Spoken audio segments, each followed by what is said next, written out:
So I connected, ironically enough, back with Prep for Prep and did some sort of part-time nonprofit work, because I could be sure that what I was doing there was good and was helping people. So I went back there, and they were kind enough to sort of let me participate in a few different aspects of their nonprofit. So did a little development, did a little admissions, and sort of had worked in the program as an advisor years before, so I had to get a real understanding if the nonprofit world was exactly where I wanted to be too, and realized through that process that while I loved prep, I didn't really love the nonprofit world. Okay. Like, I would do anything for prep, but I don't think I was like, no, I don't want to work in a nonprofit. Maybe a benefit corporation, but not a Sure. nonprofit. Wait, so why was it that that nonprofit work wasn't what you wanted to do? Well, again, because while I was so enamored of the mission of prep and something like that, I didn't have the same connection to any other nonprofit that I did like I did to prep, and so I wouldn't be willing to go through many of the textbook sacrifices that one must endure when working with a nonprofit, Sure. unless you're working for a nonprofit like CARE International or something that's like has $1 billion budget that is supplemented by the government mostly, Okay. you know? So, which was good, right? I got the opportunity to come down to Atlanta and to be a part of a startup that was sort of like somewhat consciously minded. I mean, it was very consciously minded in terms of their business model was they helped to get apartments for their consumers, and then they paid their consumers part of the referral fee that they would receive from the apartment complex as sort of a thank you for working with them. And it was a great company, a great opportunity to learn a lot of different administrative, and I worked there as a director of operations, so a lot of system skills, creating systems and all that. But again, end of the day, it's like, I'm not like I'm not just like a systems computer person. Yeah. Like, this is cool, having a business is cool, but like not this particular business. Okay. So I very, respectfully parted ways with the company, and we're still, everything is still on great terms there. But I actually was feeling sort of a little, like, okay, well, what's next? What's my next step? And I had begun my business, awildarivera.com, and it had started to take it shape with sort of some of the aspects, sort of the spirit and the body aspect through yoga and the spiritual advisement work that I do. And it did not feel complete. It didn't feel rounded out. Something was missing. And I sought out advisement from my sort of spiritual advisor, my mentor, and she reminded me that there was this path in coaching that I had identified, and that there was a strong desire to pursue, but that I simply had not taken action on. Okay. And as a result of her reminding me of that, I was like, oh, yeah, thank you so much. And I just sought out after it because I had no good reason for not having taken action. I simply had forgotten or had just, gotten distracted or whatever with life. And when I sought it out, immediately the universe answered. Literally within a week, I was enrolled and had been accepted to, was enrolled, and had gotten a partial scholarship to a really respected coaching program. Oh, wow. So, I say all that to say that when you are ready to surrender to the process of figuring out what it is that you actually want to do, and you take yourself down of the whipping post of, oh, I'm not doing what I said, or I'm not doing this second or third or maybe even fourth path. Like, again, you can try a lot of different things and decide you don't want to do them. The universe will take care of you. Call it whatever you want, whatever your religion is. It's sort of the law of cause and effect.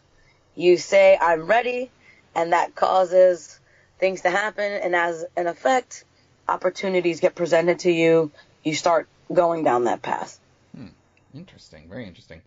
And I really like that idea too of opening yourself up and to new opportunities and being available for them. So because you work on success, what is success defined for you, and how do you help your clients create their own definition of success? Yeah, wonderful question, Yuri. For me, success, what I've had to learn is that success is a malleable concept. We get into a really dicey place when success becomes this rigid, finite, in stone thing, because we are changing as humans. So we have to allow what we vision for our success to also change. We also have to understand that what we may initially deem to be success, once we set out on that path, or once we recognize that that's sort of a macro goal, that there are many sub-phases that we need to pass through that will lead us to that ultimate vision of success that we also should celebrate as successes. So to answer your question more directly in terms of Awilda Rivera, for me, success right now is having a bustling business where I am connecting with individuals who are really dedicated to their personal and professional development, who are ready, willing, and able to create organic, strategic plans, and are open to having an accountability partner whose main focus is ensuring that they're getting where they want to go. In addition to that, creating international experiences for people to experience personal growth through yoga, through the yoga retreats that I offer. And, of course, I would be totally remiss if I didn't say having a well-balanced personal life. Because success is nothing if you have no one to share it with, or if you're completely burned out. If you're burned out, you're likely not acknowledging your successes, passing them by, and alienating yourself from others because you're just so exhausted that you don't have the energy or the wherewithal to actually engage with and share your hard work, which is actually what makes it satisfying, with other people who are going to celebrate and encourage you to keep it up. In your own business, how do you approach your own work-life balance? And because you mentioned how important it is, how do you do that on your own? And then how do you encourage your clients to keep a proper work-life balance? Because I know it's, as you just mentioned, it's really, sometimes it's hard to figure out what is your priority at that time, especially if you're building up a new company and trying to give it your all. How do you do that? Absolutely. For me, first of all, I think that it's important for each individual to really understand how they best connect with people. So I'm a verbal person. I'm a very tactile person. So for me, interpersonal interaction is even more important because that's really where I get sort of rejuvenated. Of course, spending time sort of alone in a defragmented brain space, not doing work, but then also I like talking to people. I like engaging with people. That sort of keeps me going, right? Others are more sort of relaxed or more nonverbal. And so it's important for you, number one, to understand how you best engage. So the way that I do it is I make sure, because my partner is also an entrepreneur. He works in the real estate and construction industry. He's also an actor, and a writer and a speaker. So we're both all over the place doing things all the time. So an occasional check-in, text message or a voice note from myself to him or to close friends, because you would be surprised at just hearing someone else's voice just saying, hey, what's up? that can really do a lot for you if you've been working for 5 hours and have only been looking at your cat or your dog or just yourself if you don't have any pets, right? Yeah. On the flip side, for those of you in the art world, because there are notoriously long hours in the art world and notoriously sort of different schedules. Artists always seem to be sort of on this night schedule, this later afternoon schedule, just because of the nature of performing and putting things together. It's important to block time, to say, okay, I have this 6-month really intense project that I'm working on, but every Sunday after 12, I'm not going to do any work. And I'm going to be able to just be on my couch or be with my dog, or, every Sunday during that time, I'm going to meet up with a different friend, right? And if that Sunday time should be taken over, my backup time is Friday after 6 or whatever, based on, realistically based on what your schedule is. We have to prioritize that. We have to sort of schedule it, right?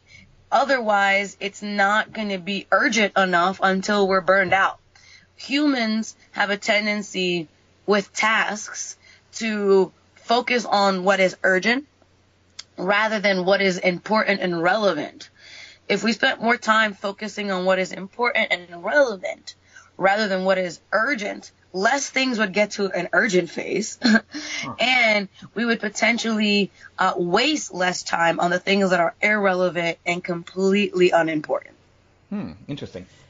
So with that, how do you manage your time and focus? So is it with things that are urgent versus things that are relevant and the big things that move the needle?